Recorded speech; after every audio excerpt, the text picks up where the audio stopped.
শুরু হয়ে গেছে ভারত পাকিস্তান যুদ্ধ। প্রতিশোধ নিতে যে কোনো সময় ভারতে হামলা চালিয়ে বসতে পারে পাকিস্তান। চূড়ান্ত অনুমোদন দিয়েছেন শাহবাজ শরীফ।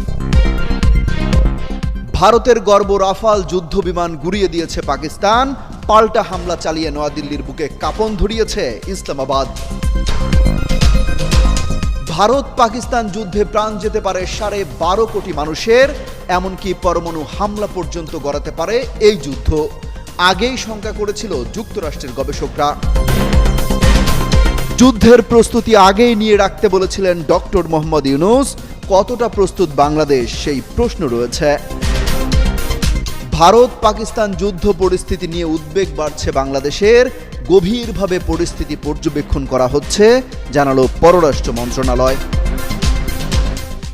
আগাম কোনো হুঁশিয়ারি ছাড়াই পাকিস্তানে ক্ষেপণাস্ত্র হামলা চালিয়ে বসল ভারত।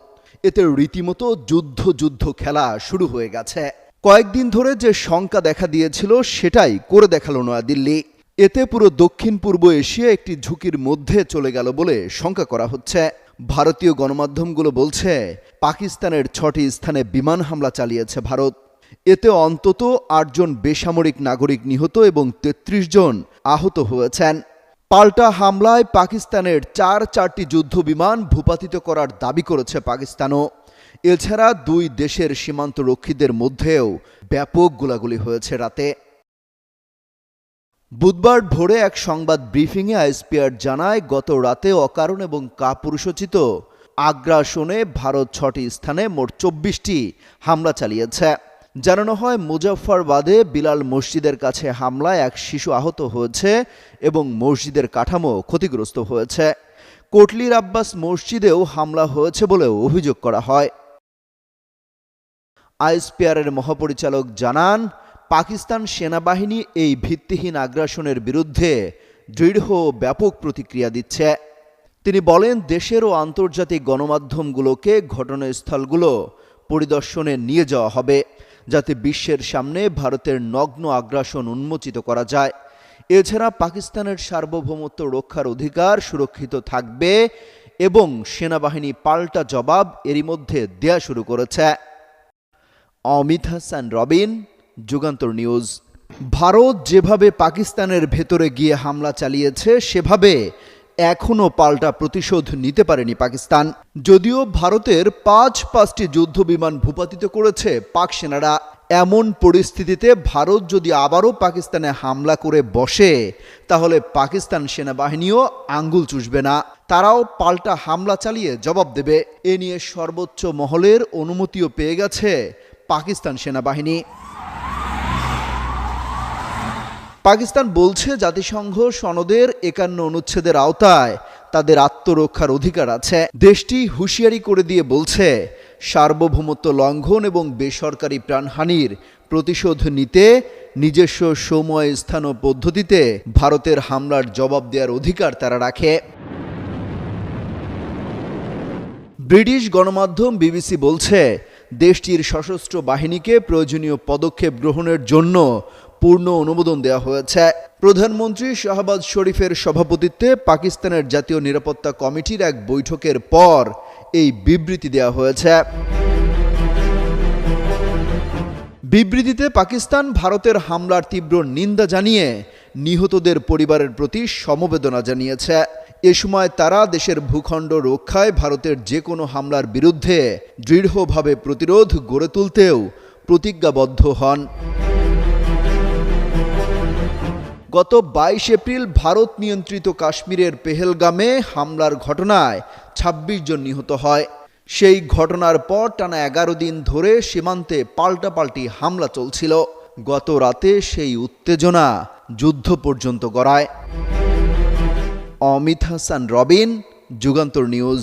পাকিস্তান ভূখণ্ডের 6টি অঞ্চলে একযোগে হামলা চালায় ভারত। পাল্টা জবাব দিতে ছাড়েনি পাকিস্তানও।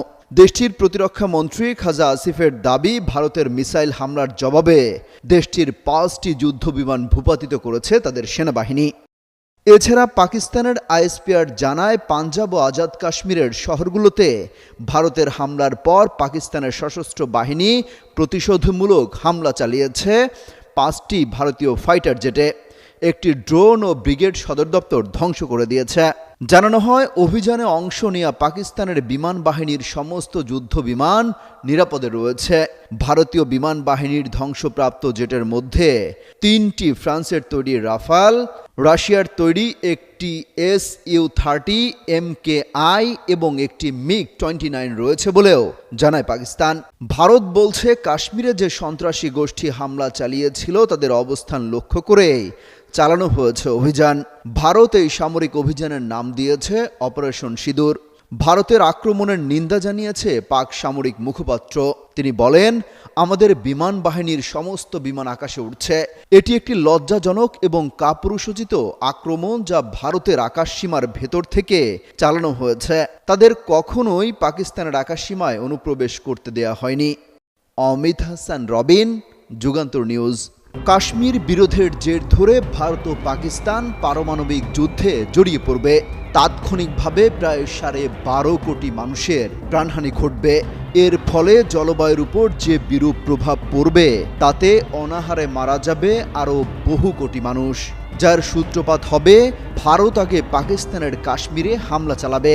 নিজেদের আত্মরক্ষার্থে পাকিস্তান পরমাণু হামলা চালিয়ে বসবে, আর সেটা 2025 সালেই হবে। ঠিক এভাবেই আজ থেকে প্রায় 6 বছর আগে 2019 সালে আমেরিকার রাটগার্স বিশ্ববিদ্যালয়ের এক গবেষণায় এসব আশঙ্কা প্রকাশ করা হয়। সেই সময়ই এ নিয়ে বিস্তারিত প্রতিবেদন প্রকাশ করে বিবিসি বাংলা। সেই প্রতিবেদন এখন অনেকেই শেয়ার করছেন, লিখছেন, যুক্তরাষ্ট্র আগেই জানতো কিভাবে কখন পরমাণু যুদ্ধে জড়িয়ে পড়বে চিরবৈরী ভারত পাকিস্তান। সেখানে কিছু কাল্পনিক দৃশ্য তুলে ধরা হয়। উল্লেখ করা হয়, ভারতীয় পার্লামেন্টে বোমা হামলা চালাবে একজন সন্ত্রাসী, নিহত হবেন ভারতীয় নেতারা। জবাবে ভারতীয় সেনাবাহিনী পাকিস্তানের ভেতরে প্রবেশ করে আক্রমণ চালাবে।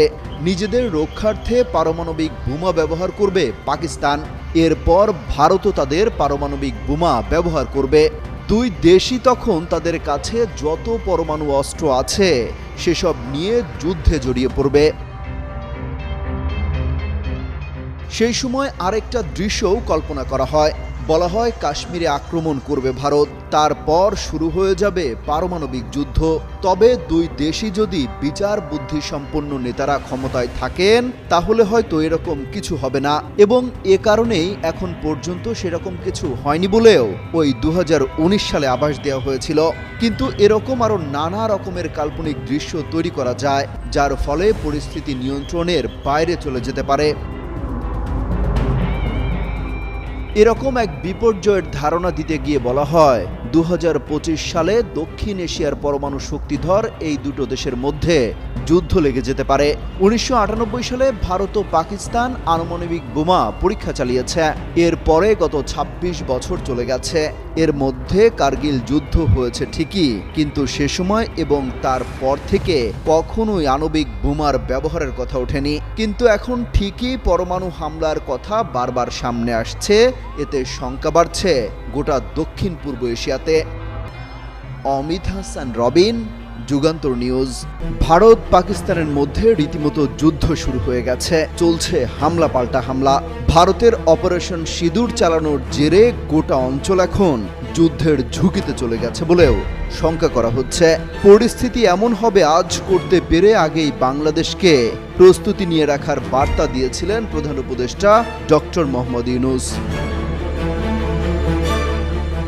গেল 30 এপ্রিল ঢাকায় বিমান বাহিনীর বার্ষিক মহড়া অনুষ্ঠানে সবার সামনে বলেছিলেন, আমরা এমন এক বিশ্বে বসবাস করি যেখানে যুদ্ধের প্রস্তুতি না রাখাটা আত্মঘাতী। সেই সময় তিনি বলেন, দেশের স্বাধীনতা সার্বভৌমত্ব রক্ষার জন্য যুগোপযোগী বিমান বাহিনী গড়ে তুলতে সরকারের প্রচেষ্টা অব্যাহত থাকবে। তিনি সেই সময় শঙ্কা করে বলেন, আমি যুদ্ধবিরোধী মানুষ। পৃথিবীতে যুদ্ধ হোক এটা আমরা কামনা করি না।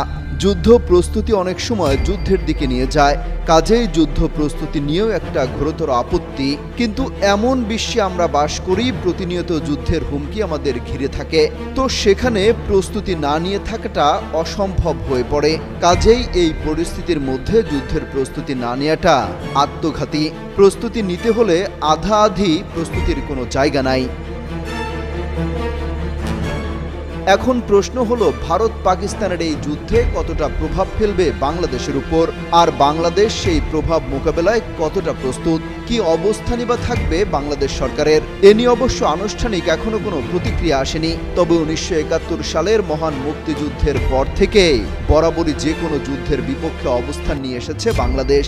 এরই মধ্যে এনসিপির মুখ্য সংগঠক সার্জিস আলম ফেসবুকে স্ট্যাটাস দিয়েছেন। তিনি লিখেছেন, মাতৃভূমির নিরাপত্তা ও সার্বভৌমত্ব রক্ষায় দল, মত, ধর্ম, বর্ণ নির্বিশেষে আমরা ঐক্যবদ্ধ এবং আপোষহীন। অমিত হাসান রবিন, যুগান্তর নিউজ। কাশ্মীর ইস্যুতে উত্তেজনার মধ্যে হামলা পাল্টা হামলায় রীতিমতো যুদ্ধ শুরু হয়ে গেছে ভারত পাকিস্তানের মধ্যে। কাশ্মীরের পর্যটকদের উপর বন্দুক হামলার পাল্টা জবাবে বুধবার গভীর রাতে পাকিস্তানে অপারেশন সিঁদুর চালায় ভারত। ভয়াবহ এই অপারেশন সিঁদুর আসলে কি? নেপথ্যে কোন বড় পরিকল্পনা? এই নামে কি কোনো গভীর ইঙ্গিত দিতে চায় ভারত? এই সকল প্রশ্ন এখন রহস্য হয়ে দাঁড়িয়েছে। এই নামকরণের পেছনে যে প্রতীকী তাৎপর্য রয়েছে সেটিকে তুলে ধরেছেন নিউ ইয়র্ক ভিত্তিক পাকিস্তানি লেখক আজাদ ইসার।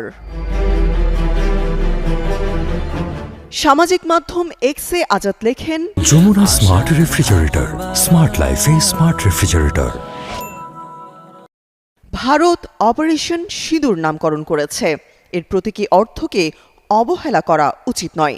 সিঁদুর হলো এক ধরনের লাল রং যা হিন্দু বর তার কনের কপালে পরিয়ে দেয় বিবাহের প্রতীক হিসেবে। এটি একটি ফ্যাসিস্ট হিন্দু জাতীয়তাবাদী মানসিকতা, যেখানে পাকিস্তানকে নিজেদের ভূখণ্ড হিসেবে চিহ্নিত করে ভারত নিজেকে একটি সাম্রাজ্য হিসেবে উপস্থাপন করেছে। মূলত এই টুইটে তিনি প্রশ্ন তুলেছেন, কেন একটি সামরিক অভিযানের নাম এমন একটি ধর্মীয় ও সাংস্কৃতিক প্রতীকের নামে রাখা হলো, যার মধ্য দিয়ে একটি ভূখণ্ডকে দখল বা মালিকানার চিহ্ন হিসেবে দেখানো হয়। আজাদ ভারত সরকারের সাম্প্রতিক পদক্ষেপকে কেবল সামরিক নয়, বরং ধর্মীয় জাতীয়তাবাদের প্রতিফলন হিসেবে চিহ্নিত করেছেন।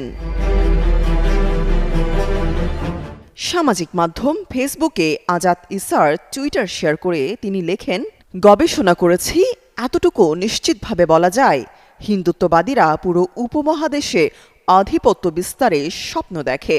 এই কারণে মোদী সরকারের মন্ত্রীরা এবং সামাজিক মাধ্যমে উগ্র হিন্দুত্ববাদীরা গাজায় গণহত্যার সমর্থন করে এবং বারবার বলে যে পাকিস্তান ও কাশ্মীরদের সাথেও একই ব্যবহার করা উচিত। ভারত সরকার কিংবা সামরিক নেতৃত্বের কেউ অবশ্য অপারেশন সিঁদুর অভিযান নামকরণ নিয়ে কোনো মন্তব্য করেননি। তামান্না তাবাসসুম, যুগান্তর নিউজ। পেহেলগাঁয়ে সন্ত্রাসী হামলার 15 দিন পর মঙ্গলবার মধ্যরাতে পাকিস্তানের 9টি স্থানে আকস্মিক বিমান হামলা চালায় ভারত। পরমাণু শক্তিধর দুই প্রতিবেশী দেশের মধ্যকার এই উত্তেজনা নিয়ে এবার আনুষ্ঠানিক প্রতিক্রিয়া জানিয়েছে বাংলাদেশ। বুধবার পররাষ্ট্র মন্ত্রণালয় থেকে পাঠানো এক প্রেস বিজ্ঞপ্তিতে বলা হয়, ভারত ও পাকিস্তানের মধ্যকার হামলা পাল্টা হামলায় সৃষ্ট উত্তেজনা পরিস্থিতি নিবিড়ভাবে পর্যবেক্ষণ করছে বাংলাদেশ এবং এ নিয়ে গভীর উদ্বেগ প্রকাশ করা হয়েছে।